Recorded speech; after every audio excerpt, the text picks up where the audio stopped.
ലോകത്തിന്റെ മറ്റു ഭാഗങ്ങളെ അപേക്ഷിച്ച് ഏറ്റവും കൂടുതൽ ക്രിസ്ത്യാനികൾ തീവ്രവാദ ഗ്രൂപ്പുകളാൽ കൊല ചെയ്യപ്പെടുന്ന രാജ്യമാണ് നൈജീരിയ. മുസ്ലിം തീവ്രവാദികളാൽ കൂട്ടക്കൊല ചെയ്യപ്പെടുന്ന ക്രിസ്ത്യാനികളുടെ എണ്ണം പലപ്പോഴും 4000-ൽ അധികമാണിവിടെ.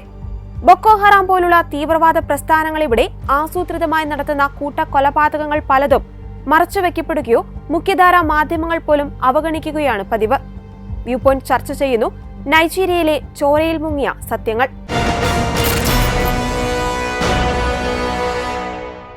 ക്രിസ്ത്യൻ ജനസംഖ്യയിൽ ലോകത്ത് 6ാം സ്ഥാനത്താണ് നൈജീരിയ. ആകെ ജനസംഖ്യയുടെ 46% ക്രിസ്ത്യാനികളുള്ള നൈജീരിയയിൽ 1999-ൽ 12 മുസ്ലിം ഭൂരിപക്ഷ സംസ്ഥാനങ്ങൾ ശരീഅത്ത് നിയമം പ്രഖ്യാപിച്ചതോടെ വടക്കൻ പ്രദേശങ്ങളിൽ ക്രിസ്ത്യാനികൾ നേരിടുന്നത് കടുത്ത വിവേചനമാണ്. എങ്കിലും 2009-ൽ കൊലപാതക അക്രമങ്ങൾ ആരംഭിച്ച ബൊക്കോ ഹറാം പോലുള്ള തീവ്രവാദ പ്രസ്ഥാനങ്ങളുടെ ഉദയത്തോടെയാണ് ക്രിസ്ത്യൻ സമൂഹം അഭൂതപൂർവമായ അക്രമം അനുഭവിക്കുവാൻ തുടങ്ങിയത്. International society for civil liberties and rule of ലോയുടെ 2023 ഏപ്രിലിലെ റിപ്പോർട്ട് പ്രകാരം കഴിഞ്ഞ 14 വർഷത്തിനിടെ കുറഞ്ഞത് 52,250 ക്രിസ്ത്യാനികൾ പീഡനത്തിന് ഇരയായി കൊല്ലപ്പെട്ടിട്ടുണ്ട്. കഴിഞ്ഞ 5 വർഷത്തിനിടെ അക്രമം രാജ്യത്തിന്റെ മധ്യഭാഗത്തേക്ക് വ്യാപിക്കുകയും ഇസ്ലാമിക് സ്റ്റേറ്റ് വെസ്റ്റ് ആഫ്രിക്ക പ്രവിശ്യ പോലുള്ള മറ്റ് തീവ്രവാദ ഗ്രൂപ്പുകളുമായി ചേർന്ന് വടക്കൻ സംസ്ഥാനങ്ങളിൽ നിന്ന് ക്രിസ്തുമതത്തെ ഇല്ലാതാക്കുവാനുള്ള ശ്രമങ്ങൾ ശക്തമായി തുടരുകയാണ്. ഈ അക്രമങ്ങളുടെ ഫലമായി 4 ദശലക്ഷത്തിലധികം ക്രിസ്ത്യൻ കർഷകർ ഉൾപ്പെടെയുള്ളവർ അഭയാർത്ഥികളായി മാറി. ഈ ക്രിസ്ത്യൻ വംശഹത്യകളിൽ അക്രമത്തിന്റെ വ്യാപ്തിയെ അപലപിക്കുവാനോ തീവ്രവാദ പ്രസ്ഥാനങ്ങളെ നിർവീര്യമാക്കുവാനോ നൈജീരിയൻ സർക്കാർ കാര്യക്ഷമത കാണിക്കുന്നില്ലെന്നും വിലയിരുത്തപ്പെടുന്നുണ്ട്. ഈ ദുരവസ്ഥയിൽ കൂട്ടക്കൊല ചെയ്യപ്പെടുന്ന ക്രിസ്ത്യാനികളുടെ മൃതദേഹങ്ങൾ അടക്കം ചെയ്തുകൊണ്ട് ഒരു പാസ്റ്റർ പങ്കുവച്ച അനുഭവം നൈജീരിയ ഇന്ന് അനുഭവിച്ചുകൊണ്ടിരിക്കുന്ന കൂട്ടക്കൊലകളിലെ യാഥാർത്ഥ്യം വിളിച്ചോതുന്നതാണ്.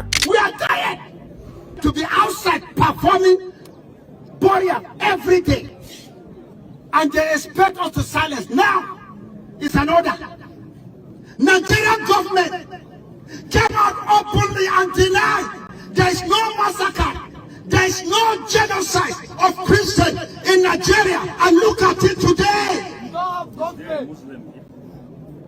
Is there any Muslim here? United Nations, I know you are watching me. American Senate, you are watching what I'm doing, I'm saying here. Special advisor to Trump, now, please tell Trump to save our life in Nigeria. They are killing Christians in Nigeria, massacre Christians. If they say they kill Muslims, Muslims are being killed. By who? By Muslims.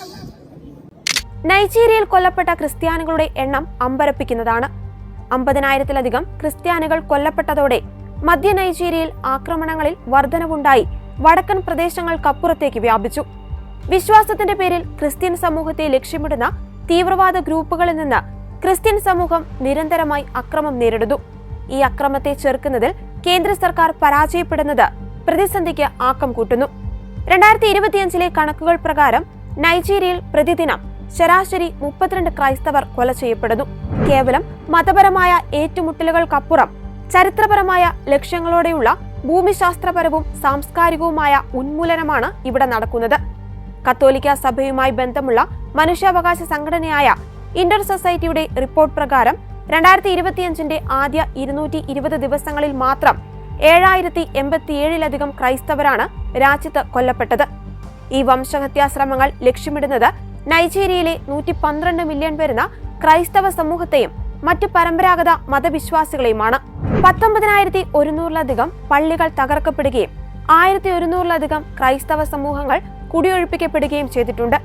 20,000 ചതുരശ്ര mile പ്രദേശം ഭീകരവാദികൾ പിടിച്ചെടുത്തതായും 600-ലധികം ക്രൈസ്തവ പുരോഹിതർ തട്ടിക്കൊണ്ടുപോകപ്പെടുകയോ കൊല്ലപ്പെടുകയോ ചെയ്തിട്ടുണ്ടെന്നുമുള്ള വിവരങ്ങൾ അക്രമങ്ങളുടെ ലക്ഷ്യം കേവലം അക്രമമല്ല, മറിച്ച് ക്രൈസ്തവരെ തുടച്ചു നീക്കുവാനുള്ള ചിട്ടയായ ശ്രമമാണെന്നും വ്യക്തമാക്കുന്നു. I am Wilfred Chikbanagbodir here as the bishop, the Catholic Bishop of Makurdi Diocese, the capital of Benue State in Nigeria. I am the shepherd of one of the 4 dioceses, Catholic dioceses in Benue. We have others, Anglican, Methodist, and Pentecostals, which Benue State has a population of about 6.1 million people, 2 million of whom are those under my care as the bishop of the diocese. Benue State is about 98% Christian, with very few Muslims living in towns. Nigeria and eventually my diocese and the state of Benue have become, in recent years, one of the most dangerous and insecure places for Christians. Christians and Muslims are nearly evenly divided among Nigeria's large population of over 200 million persons.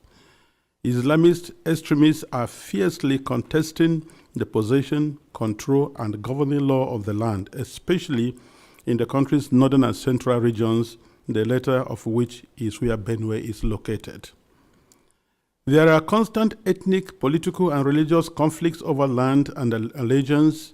Constitutionally, we are a secularist country, but our unity has been fragile. Political and religious actions and even public speech have been carefully managed to avoid accusations of religious bias and political tensions. Today, the clear influence of Islamist extremists has changed the traditional social dynamics of tribe, ethnicity, religion, and the social status in Nigeria. Because just recently, at the beginning of the Ramadan fast, 12 states in northern Nigeria have declared closed schools so that they attend to this. And you can imagine which other country in the world does that. Saudi Arabia is not doing it. Afghanistan is not doing it. Baghdad is not doing it, but then Nigeria is practicing. What kind of Islam are they practicing? 12 states, and not only Muslims are living in these places. What happens with the educational program or curriculum of the country? But this is what we are going through every day in Nigeria. A long-term Islamic agenda to homogenize the population has been implemented over several presidencies through a strategy to reduce and eventually eliminate the Christian identity of half of the population.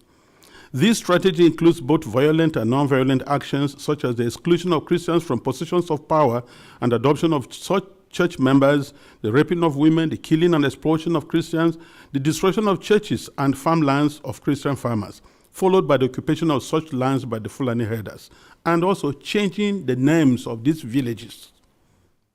They are taking over the places, so you clearly see an expansionist approach and Islamic, and then they are making the people now flee and leave their villages, and they conquer it. The quest to Islamalize the land appears high on the agenda of some of the powerful and influential Muslims in Nigeria. There is a campaign to take land to spread Islam, and there is the hemorrhaging of Christian farmers from the central region of Nigeria and Benue State, and Makurdi Diocese in particular, as they are forced to abandon fertile lands that used to feed the nation, which classify Benue as the food basket of the nation.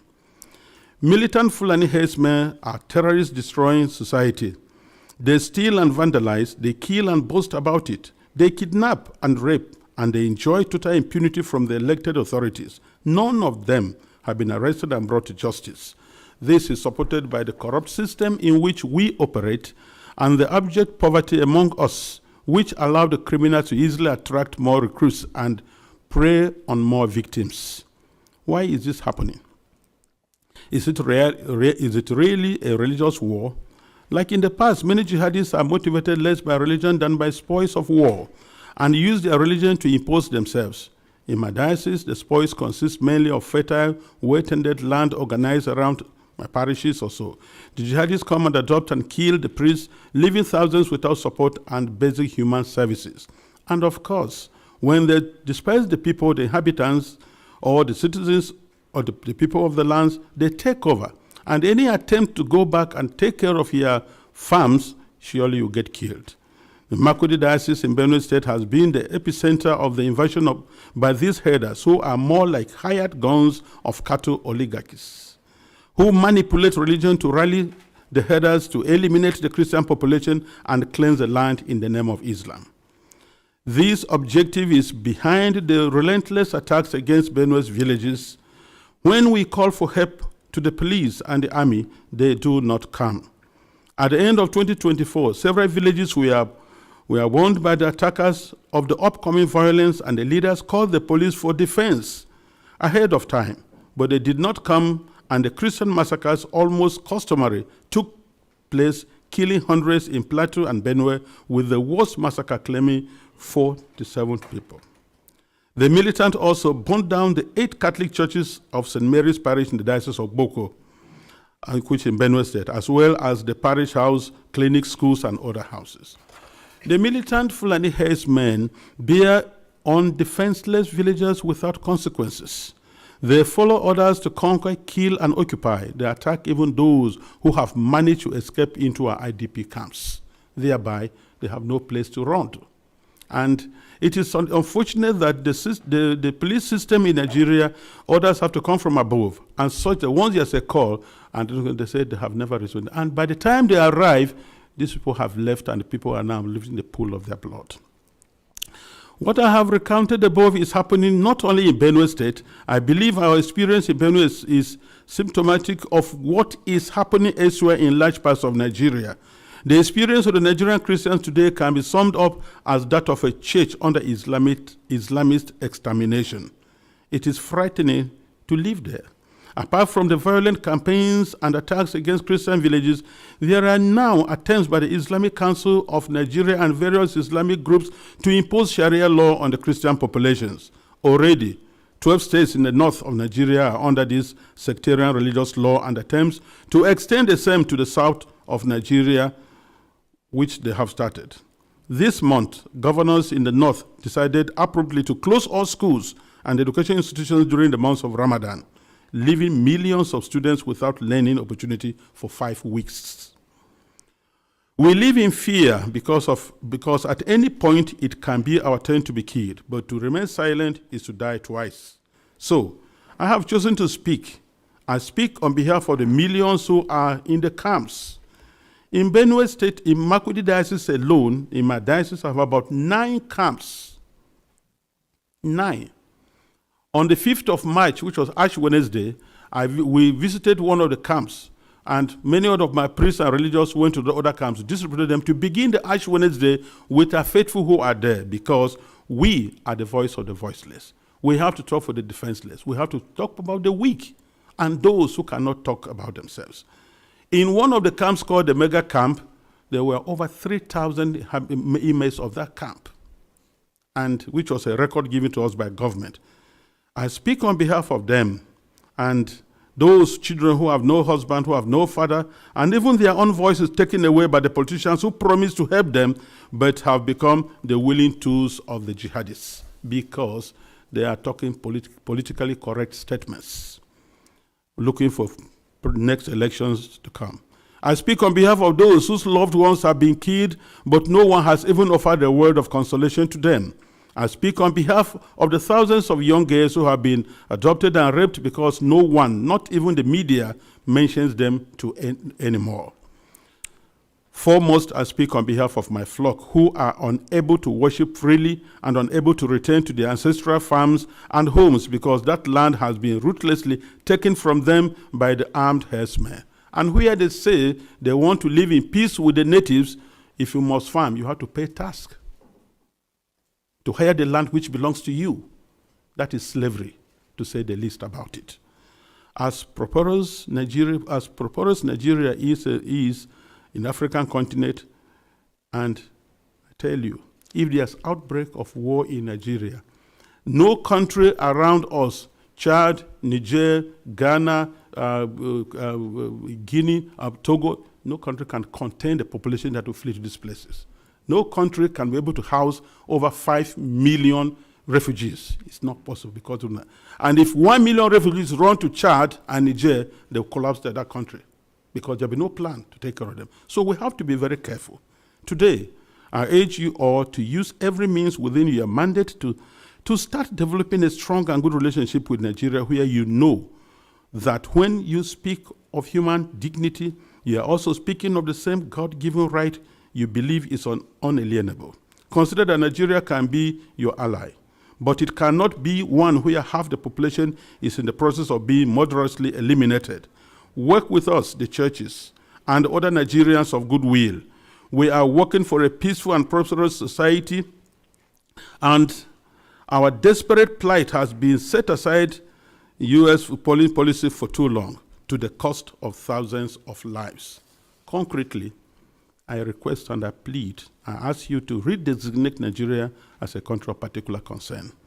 This has both a practical and diplomatic meaning to signal that you are paying attention to what happens to us and elsewhere in the world. Because the policies the government is trying to put in place, so that to return the IDPs, build camps for them, relocate them from their homes, it is not durable and it will not work, because the government has already the population that is not able to take care of. And then you have over millions of people in the camps, and you want to relocate them to where? And if you do, let's take that you do. How many houses or rooms will you give me who has 5 children, another one has 3, another one has 2, and what will I be doing for a living? These people previously never begged anybody for food. They were managing their lives, training their children, and building their homes. So nobody should have deceived or some of the guys that you're going to resettle the IDPs. They have no jobs. So where you set them, what will be their place? And by the way, the fundamental question remains, if you resettle them to other camps or build places for them, what happens with the ancestral lands? Who takes care of them? And this is whereby I feel the government is complicit on this issue. Because these terrorists, Fulanis, displace them, kill people, and then occupy the place, and then change names, nomenclatures of these towns. For what reason?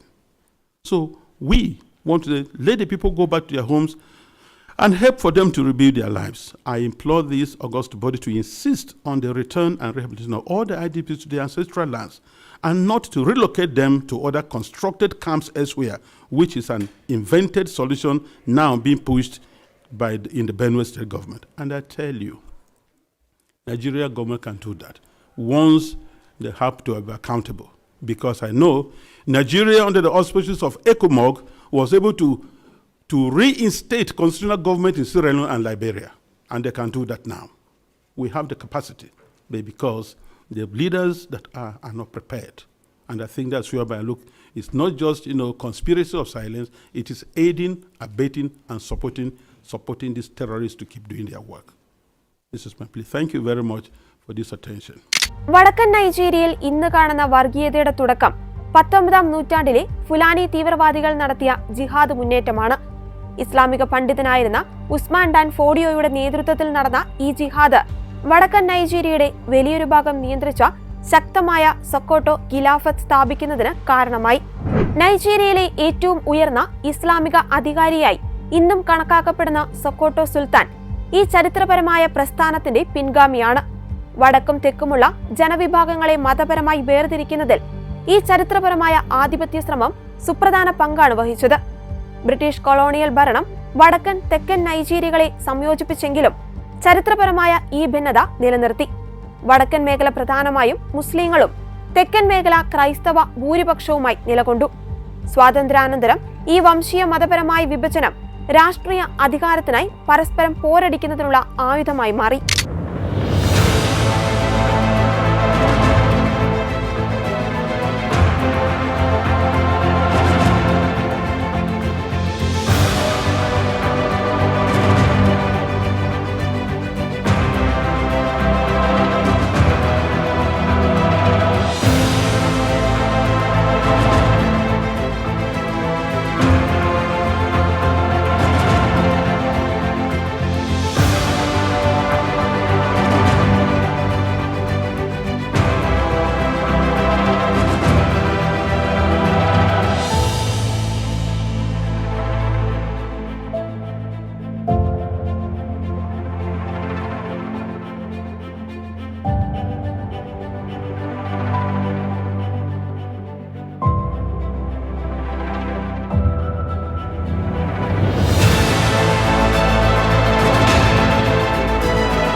പിന്നിൽ 22ഓളം jihadist ഗ്രൂപ്പുകളാണ് പ്രവർത്തിക്കുന്നത്. ഇവരിൽ പ്രധാനികളായ വടക്ക് കിഴക്കൻ Nigeria കേന്ദ്രീകരിച്ചു പ്രവർത്തിക്കുന്ന ഭീകര സംഘടനയായ ബൊക്കോ ഹറാം പാശ്ചാത്യ വിദ്യാഭ്യാസം നിരോധിക്കുകയും ഇസ്ലാമിക നിയമം നടപ്പിലാക്കുവാൻ ശ്രമിക്കുകയും ചെയ്യുന്നു. കൂട്ടക്കൊലകൾ, തട്ടിക്കൊണ്ടുപോകലുകൾ, പള്ളികൾ തകർക്കൽ എന്നിവയാണ് ഇവരുടെ പ്രധാന രീതികൾ. പരമ്പരാഗതമായി കാലിമേച്ചൽ തൊഴിലാളികളായ ഫുലാനി വിഭാഗത്തിലെ തീവ്രവാദ ഗ്രൂപ്പുകളായ ഫുലാനി മിലിഷ്യയാണ് അടുത്ത സംഘം.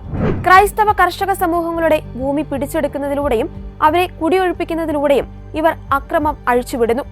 ഇവരുടെ അക്രമങ്ങൾ പലപ്പോഴും വംശീയ ഉന്മൂലന ലക്ഷ്യത്തോടെയുള്ളതും മൃഗീയവുമാണ്. വടക്കൻ പടിഞ്ഞാറൻ മേഖലകളിൽ പ്രവർത്തിക്കുന്ന കൊള്ള സംഘങ്ങളാണ് അടുത്ത തീവ്രവാദ ഗ്രൂപ്പ്. ബാൻഡിറ്റുകൾ എന്നറിയപ്പെടുന്ന ഇവർ തട്ടിക്കൊണ്ടുപോകൽ, കൊള്ളയടി, കൊലപാതകം എന്നിവയിലൂടെ അസ്ഥിരത സൃഷ്ടിക്കുന്നു.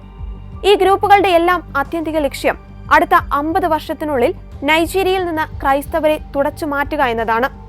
നൈജീരിയയിലെ ക്രൈസ്തവർക്കെതിരായ ഈ അക്രമങ്ങൾ കേവലം ക്രമസമാധാന പ്രശ്നമല്ല. രാജ്യത്തെ ഭരണകൂടത്തിന്റെ ഭാഗമായ ചില ഘടകങ്ങളുടെ വ്യക്തമായ ഒത്താശയോടെ ഈ അക്രമങ്ങളെ ഇസ്ലാമിക അധിനിവേശത്തിനും ഫുലാനി രാഷ്ട്രം സ്ഥാപിക്കുന്നതിനുമുള്ള ഉപകരണമായി കാണുന്ന ഒരു വലിയ ഗൂഢാലോചനയുടെ ഭാഗമാണ്. ഇതിനേക്കാൾ നിർണായകവും എന്നാൽ വേദനാജനകവുമായ ഘടകം അന്താരാഷ്ട്ര സമൂഹത്തിന്റെ കുറ്റകരമായ മൗനമാണ്. 2020 ഡിസംബർ 7 അന്നത്തെ US state secretary Mike Pompeo നൈജീരിയയെ കൺട്രി ഓഫ് പർട്ടിക്കുലർ കൺസേണായി പ്രഖ്യാപിച്ചിരുന്നുവെങ്കിലും 2021 നവംബർ 17 നൈജീരിയയെ ഈ പട്ടികയിൽ നിന്ന് ഒഴിവാക്കുവാനുള്ള തീരുമാനം മനുഷ്യാവകാശ സംഘടനകളുടെ കടുത്ത വിമർശനത്തിനായിരുന്നു ഇടയാക്കിയത്. ഈ അന്താരാഷ്ട്ര മൗനം അക്രമകാരികൾക്ക് കൂടുതൽ പ്രോത്സാഹനം നൽകുന്നതായിരുന്നു. ആഭ്യന്തര പ്രതിരോധത്തിനോ അന്താരാഷ്ട്ര സഹായത്തിനോ നീതി ലഭിക്കുന്നതിനോ ഉള്ള വഴികൾ അടഞ്ഞതോടെ സ്വന്തം ജീവൻ രക്ഷിക്കുവാൻ സ്വയം പ്രതിരോധിക്കുകയല്ലാതെ ആ ക്രൈസ്തവ സമൂഹത്തിന് മറ്റു മാർഗമില്ലാത്ത അവസ്ഥയിലേക്ക് കാര്യങ്ങൾ എത്തിയിരിക്കുന്നു. നൈജീരിയയിൽ അരങ്ങേറുന്ന ഈ വംശഹത്യയെ ലോകം ഒരു ഗൗരവമായ മനുഷ്യാവകാശ ലംഘനമായി കണക്കാക്കുകയും അടിയന്തരമായി ഇടപെടുകയും ചെയ്യേണ്ടത് അനിവാര്യമാണ്. നീതിയുടെയും മനുഷ്യത്വത്തിന്റെയും പേരിൽ ഈ മൗനം അവസാനിപ്പിക്കുവാനും അടിയന്തര സഹായം എത്തിക്കുവാനും ലോകരാജ്യങ്ങൾ ഉണരണം. അധിനിവേശത്തിന്റെയും തീവ്രവാദത്തിന്റെയും ഇരകളാക്കി ക്രിസ്ത്യാനികളെ വംശഹത്യ ചെയ്യുന്നതിൽ കൂടുതൽ ജാഗ്രത പുലർത്തുകയും അടിയന്തര സഹായം എത്തിക്കുകയും വേണം.